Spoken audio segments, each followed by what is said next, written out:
I've done a lot of reporting here about the coup that happened in Pakistan in April 2022 that overthrew the democratically elected Prime Minister Imran Khan.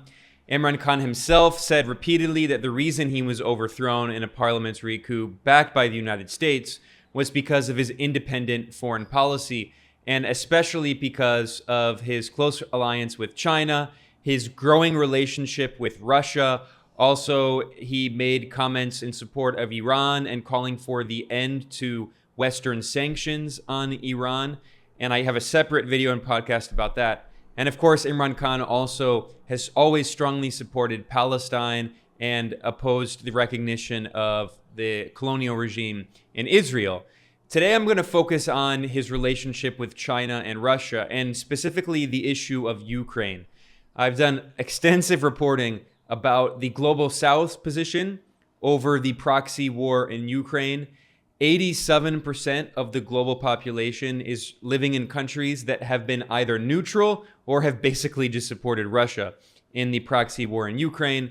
They do not support the West and NATO in this proxy war. And Pakistan is one of those countries that has tried to maintain neutrality, or that is, Imran Khan had tried to maintain neutrality. I basically feel that countries like Pakistan, we should not become partisan in this. We should not pass value judgments on this or moral judgments on this. The reason, I don't feel that our countries should get involved in conflicts that don't affect us. And I'm talking about developing world, countries like Pakistan, which have 100 million people vulnerable, almost 50 million people below the poverty line. But after he was overthrown in a parliamentary coup in April, the Pakistani coup regime has since criticized Russia and expressed support for Ukraine. And there are even reports that the Pakistani coup regime is allegedly selling weapons and ammunition to Ukraine to help them wage this war on Russia. Now, Imran Khan, he had the misfortune, he was quite unlucky, of planning a trip to Russia to meet with President Vladimir Putin in Moscow on February 24th, 2022. He didn't know that that was the day when Russia sent its troops into Ukraine, and that put him, of course, in a very difficult spot. But Imran Khan has always supported a policy of non-alignment and neutrality. Hardly any other country stands with us. China has always stood with us, which is, by the way, one of the reasons I feel that when we are told to take sides in a conflict like Ukraine, why should we? When things that are important to us, the Western countries don't take a stand or moral stand on it. And so I feel that, I think we should be non-aligned in this. We should be neutral. We should be friendly with both. He wants Pakistan to have good relations with everyone except apartheid Israel, of course, who he refuses to acknowledge, to recognize. And he, to his credit, he stood up against the United States, which was pressuring him very heavily to denounce Russia. He refused to. Instead, he maintained a policy of neutrality, like Pakistan's neighbor, India. India abstained in this because they too felt that they needed cheap oil from Russia. We would like to abstain, my country, we would like to abstain in this. Of course, India is the second most populous country on earth, nearly 1.4 billion people after China. But Pakistan also is a major country. It's a significant power. Pakistan is the fifth most populous country on earth with 220 million people. And historically, during the first Cold War, Pakistan had been an ally of the US against the Soviet Union. But Pakistan did always have very good relations with China, given it's its neighbor. They're very close geopolitically, geographically, and China is a major trading partner historically. Khan likewise applauded China, praising it for its anti-poverty program, pointing out that it's absolutely unprecedented in human history that China was able to lift more than 700 million people out of poverty. And he said this is a good lesson for Pakistan, a country where tens of millions of people live in poverty, and Pakistan has been trying to lift them out of poverty but has been unable to. And Pakistan could learn a lot from China over its poverty reduction program.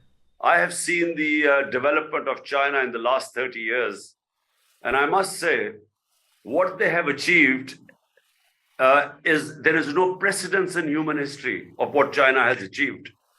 They have lifted 700 million people out of poverty in the last 35, 40 years. It's never been done in human history. And when you go to China, the rate of their development is phenomenal. And I just do not think that Western countries will be able to compete with them. So Imran Khan had refused the efforts by the United States and Western countries to pressure Pakistan to go against Russia. And in fact, in response to Western governments who were criticizing him, he said, "Do you think that we're your slaves?" He criticized them, saying, we're not your slaves. And since then, he has continued maintaining a policy of neutrality, calling for non-alignment, which is historic because when the non-aligned movement was created during the first Cold War, one of the co-founders of the non-aligned movement was India, led at the time by Nehru, the socialist left-wing leader in India, the anti-colonial leader. He had been one of the founders of the non-aligned movement, and India had been officially non-aligned in the first Cold War and leaned a little bit more toward the Soviet Union. It had very good relations with the Soviet Union, but it also had decent relations with the US. Pakistan had been the loyal US ally, especially under the military right-wing regime of Zia-ul-Haq, who was allegedly, there are a lot of allegations that the CIA supported the coup against the leftist independent Pakistani leader Zulfikar Ali Bhutto, which installed the right-wing dictator, military dictator, Zia-ul-Haq.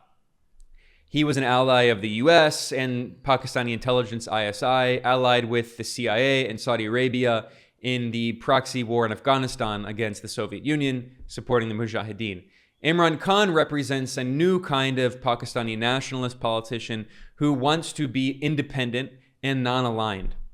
And today I'm going to look at comments that Imran Khan made in an interview that he did on December 28th. And he made very interesting comments, and he stressed that Pakistan should be non-aligned in the new Cold War, just as he says that it should have been non-aligned and neutral in the first Cold War. And I feel that Pakistan should not take any sides. I'm talking about our country. Because, why do we have to take sides? Pakistan should have good relationship with both China and with the United States. Similarly, I feel with Russia and the United States. For instance, that's the policy of India. I must say that I've always admired the way India remained non-aligned during the Cold War. I thought it was a sensible thing to do. As always, I have an article about this, and I will link to it in the description below, which has all of the sources that I talk about today in this analysis. Now, these were comments that Imran Khan made in an interview that he did on December 28th, and he did this with a think tank in Turkey that is called the Center for Islam and Global Affairs. And I have a separate video and podcast and article in which I talk about the comments that he made about Iran. He praised Iran for its sovereignty and its independent foreign policy and dignity. He also compared the coup against him in April of 2022, which was backed by the United States, to the infamous CIA coup in 1953 against Iran's democratically elected Prime Minister, Mohammad Mossadegh. And he said that just as the CIA backed that coup against Mossadegh and his independent foreign policy and his independent policies like nationalizing oil on behalf of the Iranian people, he argued that similarly, he was overthrown in a US-backed coup because of his independent foreign policy in Pakistan. But what I'm going to focus on today is the very interesting comments that Imran Khan made about Russia, China, Ukraine, the new Cold War, the non-aligned movement. And he even said some positive words about India, which is very rare because, India has a very far-right government that is very Islamophobic, very anti-Muslim. It has a lot of discriminatory policies against Muslims.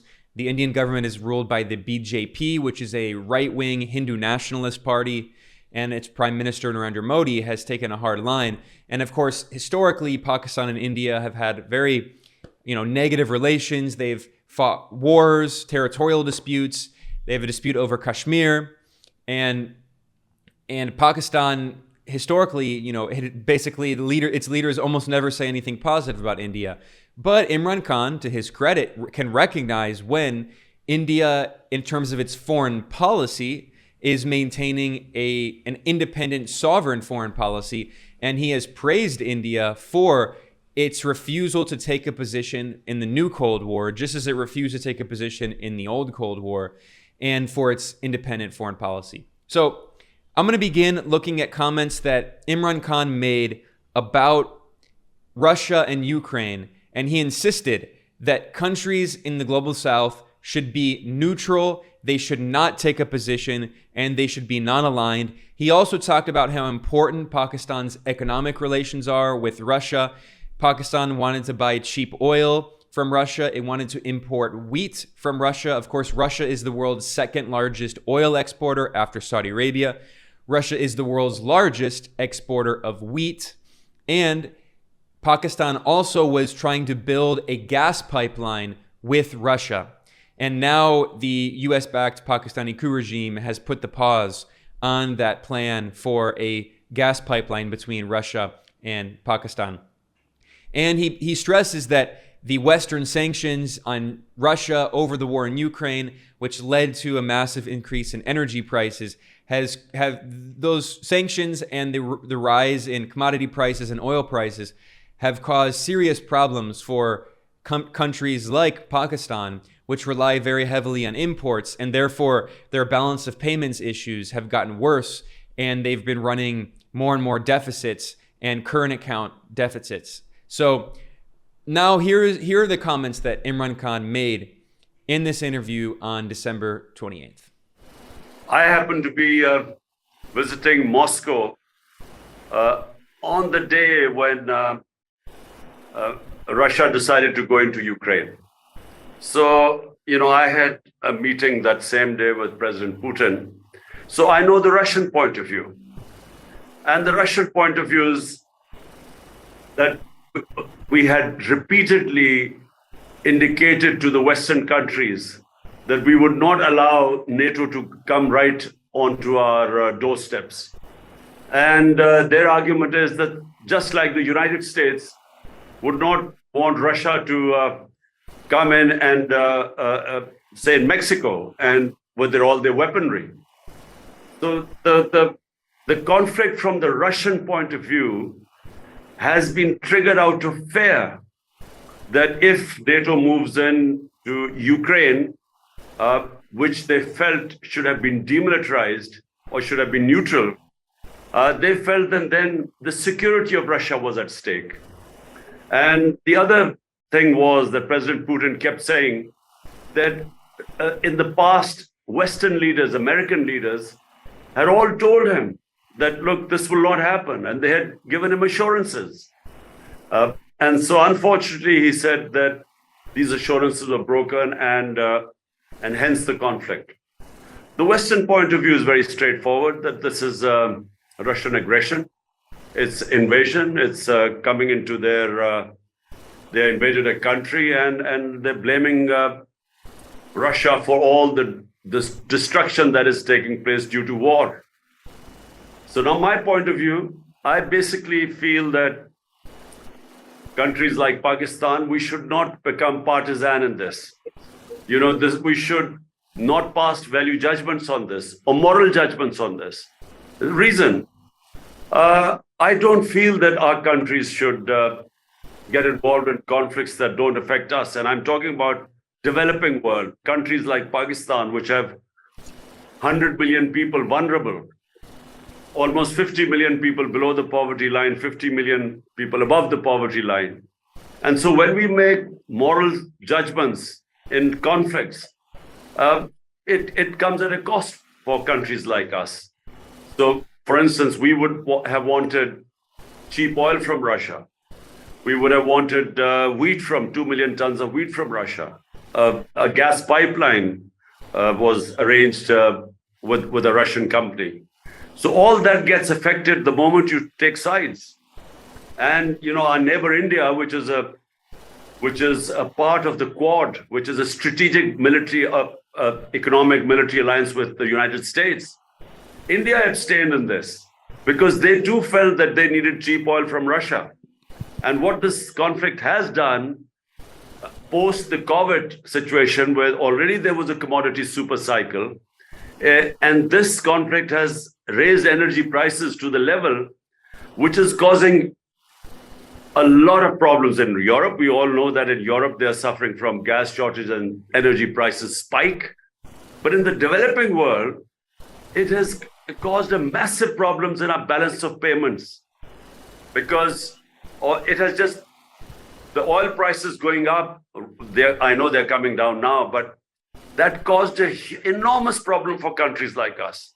So therefore, my take on this, there are 2 points of view. We would like to abstain, my country, we would like to abstain in this.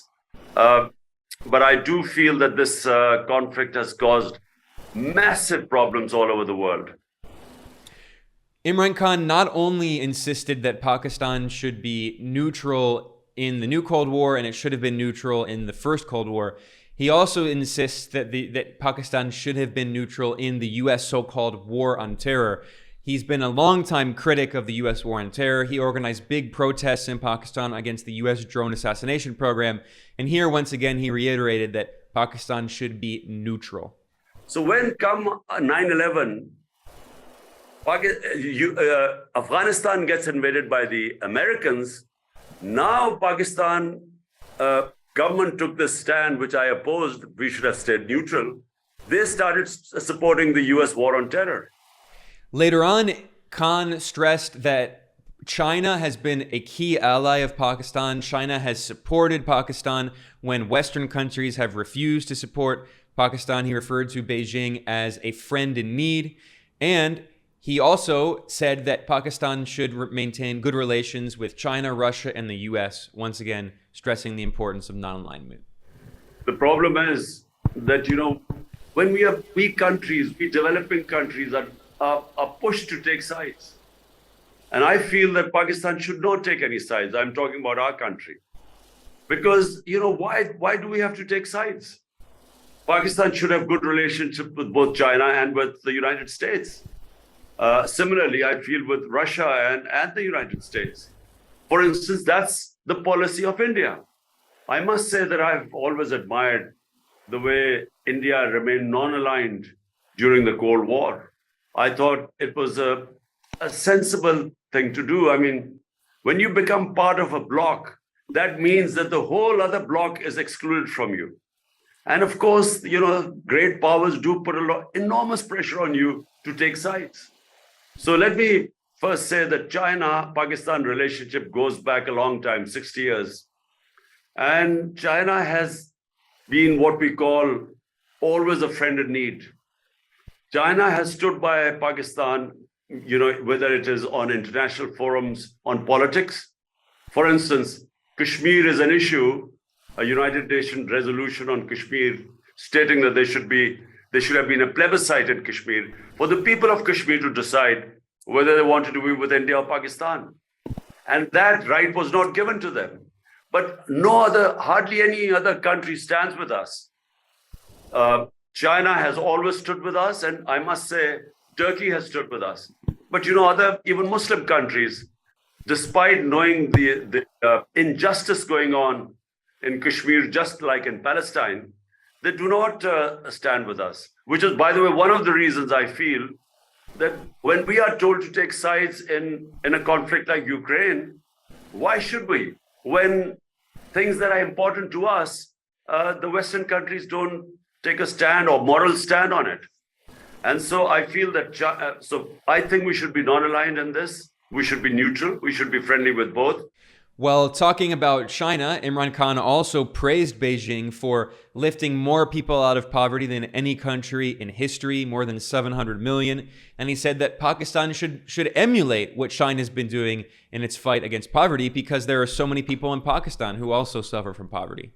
But about China, I have seen the development of China in the last 30 years. And I must say what they have achieved is there is no precedence in human history of what China has achieved. They have lifted 700 million people out of poverty in the last 35, 40 years. It's never been done in human history. And when you go to China, the rate of their development is phenomenal. And I just do not think that Western countries will be able to compete with them. Because, you know, the electoral politics, it has its limitations. I mean, the amount of maneuvering a democratic government which comes about through electoral politics, you have a lot of limitations. In China, what is considered national interest, the people stand with the government. And what they managed to do, like, for instance, shifting populations, I don't think that can happen in Western countries. So I just don't think that the other countries will be able to stop the growth of China. Their system of meritocracy. I visited China and I saw the way they bring up all their talent. And then their single focus, long-term planning. I haven't seen such long-term planning in most countries. Certainly countries like us, which every 5 years are supposed to have elections. So very rarely governments plan beyond 5 years. But in China, they have just planned so far ahead. And then they single-handedly pursue their goals. And I feel that, you know, China is going to be the, I think it will leave everyone behind. Now, because Khan was speaking with an Islamic think tank in Turkey, which historically, as a member of NATO, Turkey, formerly known as Turkey, has historically supported the Islamist separatist movements in Western China, especially Uyghur groups, extremist Uyghur jihadist groups. Because of that, the think tank pressured Imran Khan about China and was trying to get him to criticize China over the Western allegations of violation of human rights in Xinjiang of Uyghurs. And he didn't take the bait. Imran Khan showed his commitment to non-alignment and neutrality, and he refused to give in to this Western propaganda campaign about China, and said that there are two sides of every story, and China also has legitimate interests when it comes to the issue of Uyghurs in Xinjiang. So here was his response. Well, let me say that, you know, the Pakistan-China relationship is such that whatever the issues of Uyghurs, we have always, the Chinese have always preferred to speak behind closed doors. They're very, you know, their system is such that they hate talking about sensitive issues like Uyghurs in public. So we've had discussions with them, and they give us a different side of their story. And there are always two sides of the story. And finally, in a very interesting remarks in this interview, Imran Khan was asked about nuclear weapons. Of course, Pakistan is one of the few countries in the world that has nuclear weapons, along with its neighbor, India. And Imran Khan was very critical of nuclear weapons. He was critical of militarism. He said the solution should be peaceful diplomatic negotiations and settlement of problems. And he highly emphasized, he stressed that we should not have nuclear war. We should not use nuclear weapons. They should strictly be defensive, because if we use nuclear weapons, it's going to result in a nuclear holocaust that destroys the entire world. It would be suicide. First of all, let me tell you, I'm not a great fan of nuclear weapons, because I do believe in settling your issues. I'm not also a great fan of military solutions. For instance, I would never try and solve issues militarily, but for me, it is basically for defense. I mean, if someone is going to take away your freedom, then that's when you fight for it and you use military. So the Pakistan military, the nuclear program has always been a defensive one, because India is 7 times the size of Pakistan. It has huge resources now. And the people in Pakistan have always been threatened by by the idea that a bigger neighbor would just overwhelm the country. So remember, we've had 3 conflicts with India. And this was from 48, 1965, and then 1971. And so ever since Pakistan's had the nuclear program, we actually have had no conflict. So it gives the country of 220 million people security when you're facing a neighbor which is 1.3 billion people.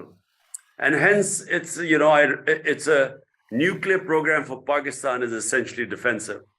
The idea of a nuclear war, the idea that you will actually be face to face with another country with nuclear weapons is beyond my imagination. And I say this simply because, nuclear war is the end of the world. You must remember it's a suicide attack on the world, because I don't think the world will be able to sustain or survive a nuclear holocaust. So those were the very interesting comments made by Pakistan's former Prime Minister Imran Khan. From those remarks, it can maybe be a little obvious why the United States would have backed a coup against him. And it shows, I think, the perspective not only of Pakistan, which is the 5th most populous country in the world, but also many other countries in the global south, like the 6th most populous country in the world, Brazil, and Indonesia, the 4th most populous. There are many countries in the global south, the vast majority of them, who have maintained this neutrality, supporting non-alignment. And it shows that the non-aligned movement that emerged in the first Cold War is basically coming back in many ways. And we see even more countries around the world, the vast majority of the global population, which resides in the global south, about 87% of the global population, who have been neutral over the proxy war in Ukraine and have also been relatively neutral over the US new Cold War on China. And Imran Khan represents, I think, a lot of those leaders who, they're not firm anti-imperialists. They're not revolutionaries, but they're nationalists. They're independent, and they support the sovereignty of their countries and want their countries to be truly independent. So I'm going to conclude here. I'm Ben Norton. In the description below, I will have the links to this article, which includes all of the sources that I discussed today. You can find that in the description below, along with the other part in which I analyzed Imran Khan's comments about Iran, praising Iran's independence and also supporting Palestine. And if you're interested, I have in the description below, I also have more information about the US-backed coup in Pakistan in April. And if you want to support this reporting that I do, please go to Patreon. And I'll see you all next time. Thanks a lot.